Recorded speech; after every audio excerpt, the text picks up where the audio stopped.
Today we have Mark Spears from ESPN's The Undefeated. The Undefeated is a premier platform for exploring the intersections of race, sports, and culture. How's it going, sir? You know what? I'm in Sacramento, obviously, and I got to see the arena for the first time today. And I've been to every arena in the league, and the court wasn't down. But from what I saw, it's a special venue, perhaps maybe even the best venue in the league.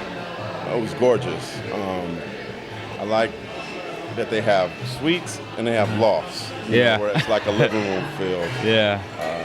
I like the concourses from a fan standpoint. I think they're great. Very, very wide. Probably as wide as this restaurant.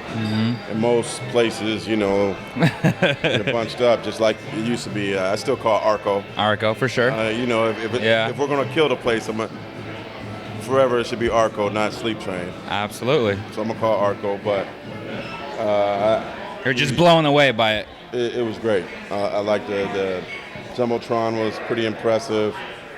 I like the seating in the lower bowl. Yeah.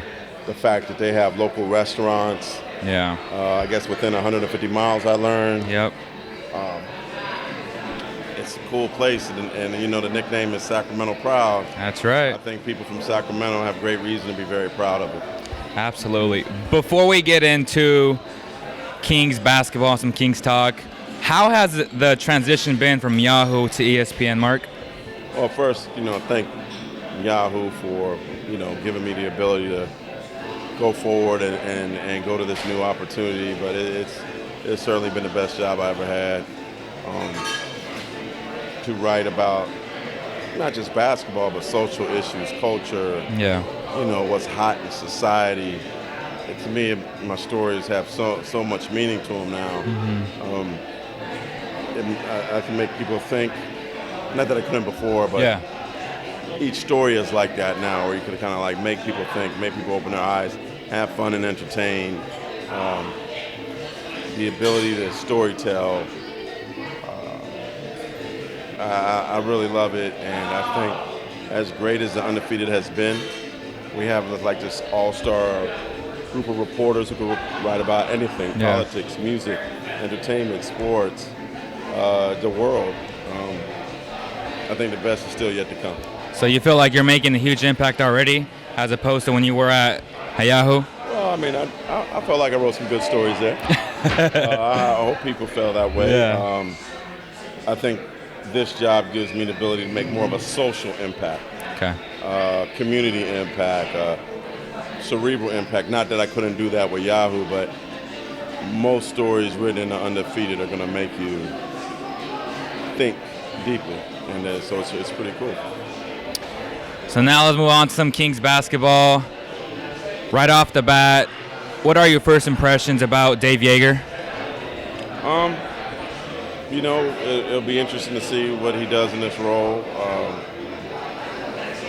He had a great team in Memphis. They just had some injury problems at the end. I think it's certainly going to be a bit of a challenge. There is talent here, but a lot of it is young, untapped. We'll see what happens. Obviously, they have the best center in the league. And Cousins, Rudy Gay is still a really good player. I like this team. Yeah. They got to take a step forward to be a playoff team. Is it out of the realm of possibility? No, but it's going to take some work. Cousins is going to have to be a force. He's going to have to be healthy. Yeah. Rudy has to be Rudy. I think one key guy is Ty Lawson. If Ty can be the old Ty, and we could talk about Ty further. Obviously Cousins good, but they got a good 1-2 guard punch. I'd be surprised if those two guys play together. But it's time for a guy like Macklemore to take it to the next level. Kyle Stein's got to take it to the next level if this team is going to be a playoff team. Why do you think Macklemore has struggled so much in his first 3 years? Well, there's been a lot of change in coaches. He's young. He only went to college for a year. It takes time. But I always say, is this his third season or he's done three? This is his fourth season? Yeah, this is his fourth, I think now you'll see what he's going to be. typically guys, young guys that are right out of 1 year out of college. Their fourth season, that's what they are. So to me now is a time when I feel like you can really evaluate who he is, decide who he is, and you can't really use youth as an excuse anymore. Can't. When you're in your fourth year in the league, but he obviously is athletic, talented. You see flashes, you know, but I think part of it has to be confidence, and it's time for him to take it to the next level. This year's roster, in my opinion, has a lot more versatility than last year's, and I think it's a better roster all the way around. Do you feel the same, or do you think last year's roster was a little bit better? Just on paper. I mean, we can't, predict because we haven't watched them play yet. It's pretty good. Yeah. I think not having Rondo back is big. Curry was starting to come into his own, but he was still a young player. I think this roster's good. It's better because Cousins is a year older and wiser. Okay. But it has some wild cards, so that's why it's hard to say. Like, I know what Matt Barnes is going to be. He's a Sacramento guy. I've seen him play for 14 years. Garrett Temple. Yeah, I know what they are. Okay. But it's hard for me to say whether this team is better because I don't know what a lot of your young guys are going to do or how quickly can they help. Is Scalabassier going to help you at all? Big George going to help you at all? Yeah. It's hard to tell. Is Cauley Stein ready to take it to the next level? So I think you're right on paper. Perhaps it's better, but on paper don't play. So we got to see what these guys do. I mean, you mentioned Rondo, and you think he's going to be a big missing factor this year. Why do you think that? Rondo was one of the best point guards in the league, in my opinion. He's last year? He was a great assist man. Okay. Made other players better. He also was good for Cuz.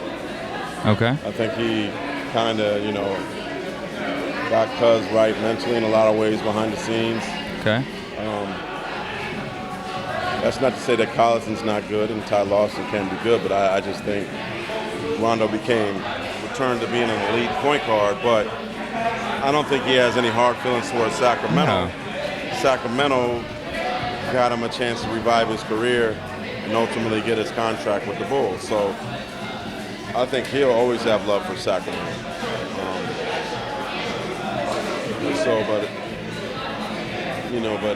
To me, I know what I'm getting with him. I know when he's back, he could be an elite point guard in this league, and I saw him that way at the end of the last season. Why do you think he struggled so much defensively? I mean, he was a huge liability last year, and when you actually break down film, he averaged 11 assists a game or more than that, but don't you feel like he was more of that selfish passer, that he had to make the pass as opposed to how the Warriors play and how? I don't care about that now. He's not here no more. Yeah, I'm just saying though, right? Yeah, I felt like he was a selfish passer though. I'm a Rondo fan, so we can beg to differ on him. Yeah, that's what I'm saying. So I just think he's. I don't know because of his injuries if he'll ever be the defender he was. Yeah. He was Revis Island in Boston. Yeah. He's an elite defender. When you have some injuries, I think it's hard to be that guy again. But I do think that he brought the best out of Cuz.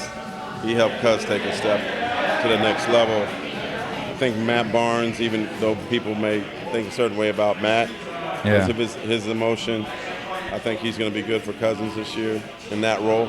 Okay. So I think there was other things, and there was a lot of turmoil coaching situation-wise last year that I think if it wasn't for Rondo, it probably would have been worse. Those are big words. Cousins is obviously a top 10 talent. Yeah. Do you think this year he's going to take the next step and make his teammates better? Well, I think when you play for USA basketball, when you win a gold medal, when you're around the elite players, around them every day, you see how they work, it's inevitable that's going to rub off on you too. So I think it's going to make him a better player, make him a better teammate, make him a better leader. Because, obviously Curry and LeBron and some of those guys, Harden and Russell didn't play, but there was still a Durant there. Yeah. There was still a lot of really Paul George, Klay Thompson. There was still a lot of really good players there. So I think his experience there probably helped him to come in earlier in better shape than normally. Not that he, but we got him working out earlier. Yeah. And but I think it just kind of gave him a mentality of what he needs to do to be the best leader possible he can for his franchise, and this is his franchise. Absolutely. Now moving on to Rudy Gay. He's super talented, but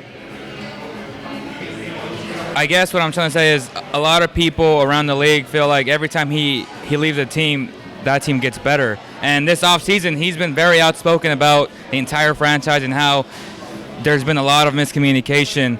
Do you feel like him coming out a week before training camp and pretty much saying that he's not going to re-sign with the Kings, does that hurt the franchise in the sense that if they try to trade something for him, they won't get as much in return? It's all based on need. Okay. So if somebody needs him, somebody could get hurt during training camp, and they create a need. So it's each team. It's mutually exclusive. Obviously teams will try to lowball him. Yeah. And I don't know that Sacramento is desperate to move him. They got to do what's right for them. But perhaps it puts up the balloon that he's more available. That he's available. Yeah. It could be beneficial to the Kings. There could be a team that has some young talent or talent that they want to save some money on. Guys they want to save some money on that they're like, okay, we'll take a rent a player for the rest of the year, or it could be a veteran team who wants to get in the playoffs or says, hey, we need a Rudy Gay that's going to get us over the hump. That maybe could get you a draft pick or a young player or something. So I don't think it's bad for the Kings. I think it's probably good that it's out there, and it might, it might be in the Kings' best mentality to try to move him. But right now, it's not the trade deadline. So to me, if you do something now, you only do something that's certainly going to benefit him. One last question, Mark. I want your season prediction. Do you feel the Kings are good enough on paper to make the playoffs this year? It's going to be tough, man. The West is hard. I'm not going to count them out. Okay. But some of these young guys are going to have to step up. Cousins can't do it by himself. Rudy can't do it by himself. Ty Lawson's going to have to take a big step to what he was. Yeah. It's possible. It's not out of the realm possibility for them to make it. But a lot of good things are going to have to fall in line. The coaching stress has to be gone. The health has to be there, because health has been everything has to go right. It has to go right. A lot of things got to fall into place. It's not out of the realm of possibility, no. But they got to live up to their potential. Thank you so much, Mark, from The Undefeated, a new website on ESPN. Check them out. They have a lot of cool stuff going on over there. Again, thank you guys for watching. And remember to follow Cowbell Kingdom on all social media platforms.